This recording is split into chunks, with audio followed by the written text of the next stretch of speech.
Welcome back to Beyond Wisdom, where we explore timeless truths for a more peaceful and meaningful life. There's a quiet danger we rarely notice, the belief that our thoughts are always telling us the truth. Ancient philosophers, mystics, and sages across cultures saw this danger clearly. They spoke of the mind not as a loyal guide, but as a trickster, capable of misdirection, delusion, and noise.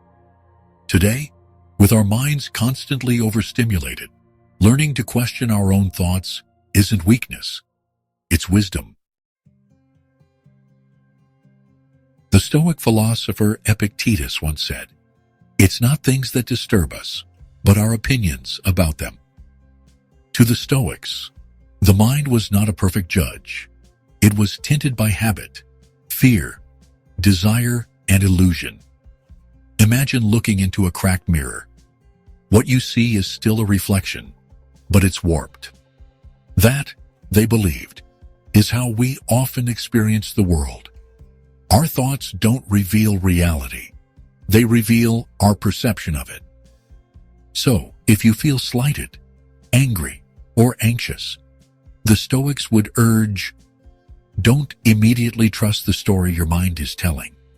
Take a step back. Interrogate it. Is this thought useful?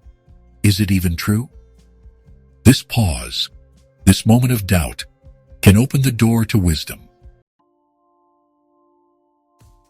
In many Eastern traditions, especially in Buddhism, thoughts are treated like passing clouds, transient, ever-changing, and not to be clung to.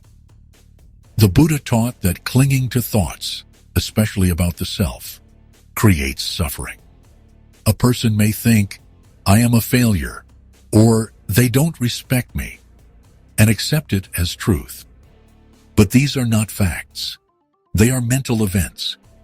In meditation, practitioners are taught to watch these thoughts rise and fall without judgment. This isn't passive avoidance. It's active discernment. Over time, you see just how much the mind invents, embellishes, and dramatizes. You stop taking it so seriously. And in that space, clarity emerges. Socrates, the great Athenian philosopher, is remembered for his relentless questioning. He would ask people why they believed what they believed, not to mock them, but to reveal how little they had examined their own assumptions. The unexamined life is not worth living, he said. Socrates deeply mistrusted certainty, especially his own. In fact, when the Oracle of Delphi declared him the wisest man in Athens, he responded, "If I am wise, it is only because I know that I know nothing." This wasn't false modesty. Socrates understood that the mind often clings to conclusions because it fears not knowing. But wisdom, he believed, begins in that humble space where certainty ends. Psychologists today speak of something called confirmation bias. It's basically the tendency to seek out information that supports what we already believe, and just kind of ignore anything that challenges it. But, this isn't really a new discovery. Ancient thinkers saw the same pattern too. In the Taoist tradition, for instance, there's this quiet warning. To know that you do not know is the highest. Laozi, the sage behind the Tao Te Ching, understood how the mind rushes to solidify, to make judgments, to form identities, to grasp for answers. But this desire to be right is a trap. It closes us off. It turns flexible minds into rigid ones. And in doing so, it separates us from the deeper flow of life. We often confuse our loudest thoughts with our truest ones. But ancient traditions made a clear distinction between surface noise and deeper knowing. In Hindu philosophy, especially in Vedanta, the mind is said to have layers. The chattering intellect, or manas, the reasoning faculty, called buddhi, and the deep self, known as Atman. Most people live at the level of manas, reacting, analyzing, worrying. But the sages taught that real wisdom comes from quieting this level and listening more deeply.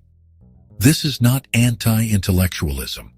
It's about tuning in, not tuning out. It's about recognizing that the most important truths don't always arrive in words. They often arrive in silence.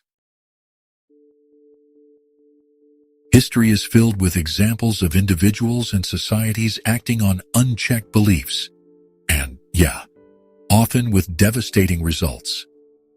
From ancient wars sparked by tribal myths to modern conflicts fueled by ideology, we see what happens when people confuse thought with truth.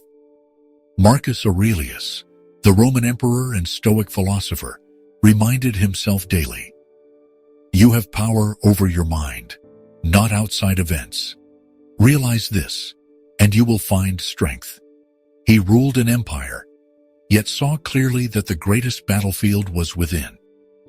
Letting thoughts run wild, without questioning them, is like handing the wheel of your life to a blind driver. You might survive, but you won't end up where you truly want to be.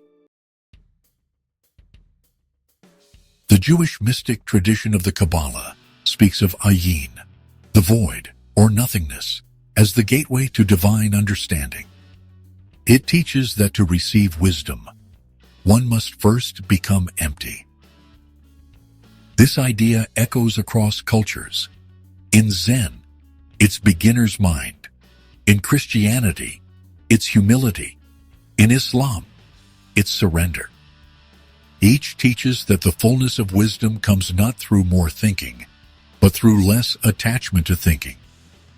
When we can hold our thoughts gently, without clinging, we make space for a different kind of knowing, one that is spacious, quiet, and deeply connected to the moment. Detaching from thoughts doesn't mean fighting them. In fact, struggle often makes them stronger. The Taoist way is soft, like water. Water doesn't argue with rock. It simply flows around it. The same is true for wise attention. Rather than pushing away troubling thoughts or trying to fix them, ancient teachers advised watching them with calm curiosity. Where did this come from? Is it helping me live wisely? If not, let it pass. Just as you would let a leaf float down a stream. In this way, you become less reactive, more stable, and far more free.